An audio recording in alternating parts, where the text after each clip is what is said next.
Bon, ben maintenant vous savez à peu près tout, enfin vous avez vu toutes les possibilités de processing.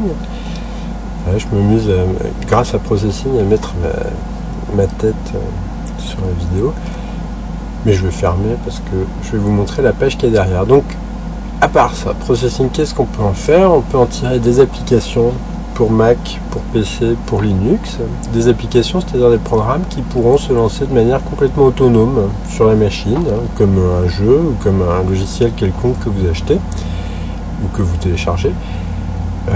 Donc tout ce que vous faites avec Processing peut être utilisé directement sur une machine. Ça peut aussi être exporté au format Java. En fait, c'est toujours du Java derrière, mais ça peut être exporté au format d'applet Java, c'est-à-dire que ça pourra être montré sur un site internet. C'est pas fait pour faire des sites internet, mais ça peut être placé sur un site internet. Voilà.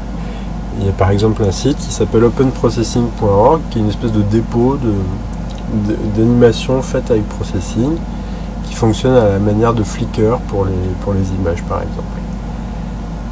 Enfin, avec Processing, on peut réaliser des applications pour la plateforme Android, ça c'est nouveau, donc pour des smartphones, les smartphones au format Android.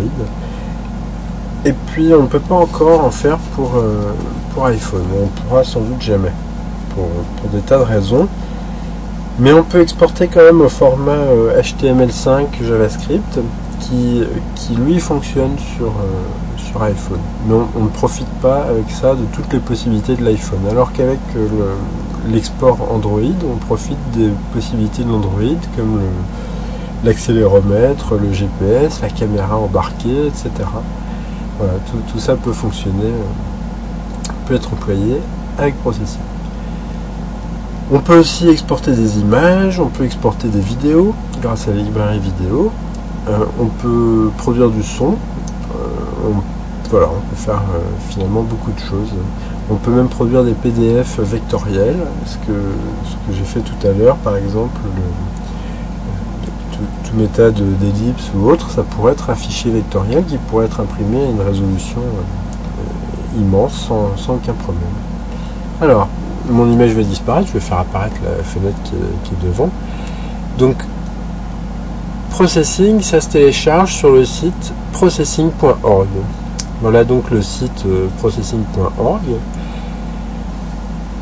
Quand on arrive sur ce site, il y a une partie Exhibition qui permet de voir un petit peu des réalisations faites avec Processing. Il y a des choses vraiment passionnantes, comme le nouveau logo du MIT, qui est un logo modulaire fait avec Processing, et puis différentes autres choses.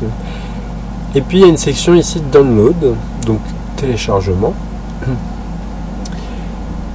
Et ici on apprend que voilà, nous en sommes à la version 1.5.1 de Processing, une version 2 sortira bientôt.